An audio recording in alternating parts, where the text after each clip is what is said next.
So one of the most frequent questions that I tend to get, particularly from new clients, is do I need to go on some kind of diet in order to lose weight?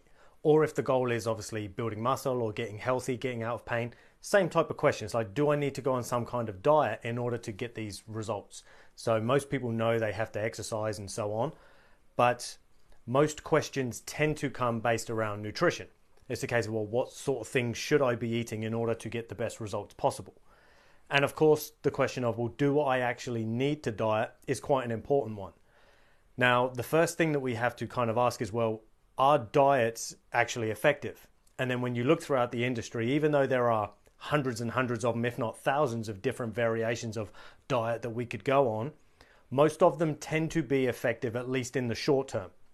So based on that information, we go, well, I can pick pretty much any so-called fat loss or weight loss diet and get the results I want.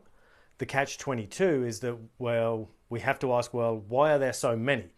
And the reason there are so many is because people very rarely get long-term or lasting results using a diet. Most of them are unsustainable and often far too restrictive in order for people to comfortably be able to stick to them.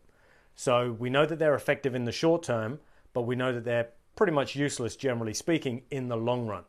So yes, you could use a diet to obviously help you achieve your weight loss goals. The catch-22 is you probably won't be able to stick to that for a long period of time. So therefore your results are either going to plateau or at some point in time, they're going to reverse. Now, a lot of people, particularly the last couple of years, have been jumping on the keto bandwagon. Before that, we had paleo and things like that. Of course, there are other carb-based diets and things as well, which vegetarian tends to end up very carb-based. We've got like the McDougall and things like that. And the similarities between all of these different diets is what tends to make them all short-term effective.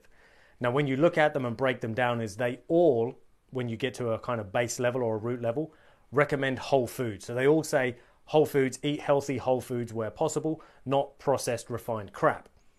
Now, aside from that, that's their sort of base level recommendation. They all recommend good food. And then after that, that's where the differentiations come in. So it's like, oh, some recommend more protein, some more fat, some more carb. Now, if they're all recommending the same thing at the base level, maybe that's the only principle we really need to follow in the long run in order to both get our results and to maintain them. So yes, we could argue, well, a diet is necessary or is useful, but at the same time is likely not necessary in the long run. So I wouldn't personally recommend that anybody goes on a particular diet. You can change your diet based on specific principles that you need to follow. So we need to make sure we've got adequate protein. We need to make sure we've got adequate healthy fats. And then obviously a good amount or a supportive amount of our carbohydrates and so on. And that's going to vary based on each individual. But you don't want a specific diet to tell you what that is. Because the truth is we are all individual biochemically. So what that means is at a base level, at a physiological and a biochemical level, we're all completely individual, and a specific food that will help one person will hinder another. So one food will heal one person and then potentially make another person unhealthy, unwell, sick, overweight, and so on if consumed over a long period of time. So we need to take those factors into account, but what you ideally want is a way of eating that's sustainable. So you don't need to pick any specific diet. 9 times out of 10, what you can actually do is just replace the junk and the crap that you know you shouldn't be eating with healthy whole foods. Once you've got those healthy whole foods in the diet, so now we're talking about things like meats, fish, veg, fruit, herbs, spices, dairy if you can tolerate it, whole grains if you can tolerate it, eggs, and so on. So we want foods that come in their natural state where possible and are minimally processed, if processed at all. And then that way you know that your body is going to be able to get the most amount of nutrition from that food because the nutrition hasn't been damaged or lost during the processing of it. That's one way that we can obviously go, okay, well, I can eat well, but without having to confine myself to the restrictions of a specific diet. And 9 times out of 10, unless I have some kind of underlying health condition, just switching to those healthier foods is going to get me to where I'm looking to go. Now, of course, in the long run, if you have more specific goals, like let's say you're prepping for a photo shoot or you want to get on stage and compete in a physique competition, well, then you might need some kind of dietary intervention or short-term diet to get you to that prepped state.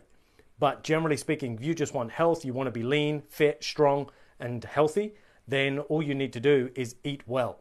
And as long as you're eating well in support of your lifestyle, that's all you need to do. You don't need to follow any particular diet or dietary restrictions, because there's no need. You're serving your body with the nutrients it needs, and that will help you get to where you want to go. That's all I have for you today, guys. I'm not going to go on and ramble on this too much longer. So if you have any particular questions or you want me to dig into nutrition deeper, as always, drop your comments below. If you want me to get into individualized nutrition, or if you want me to break down my metabolic meal system, I can do that. So it's not a diet, it's a set of principles that we follow in order to get to a specific point. And then from that point, once you're at what we call a clean slate state, and the body is now speaking to you properly through the language of symptoms, that's when we tweak it, individualize it, and make the diet specific to your individual biochemistry. Sounds all complicated and complex because of the words like biochemistry and so on, but it's not. It's real simple. It's just learning to listen to your body and the responses it gives you based on the meals or the foods that you've just eaten. That's all I'll leave you with today, guys. Any questions, let me know. And if not, I look forward to chatting.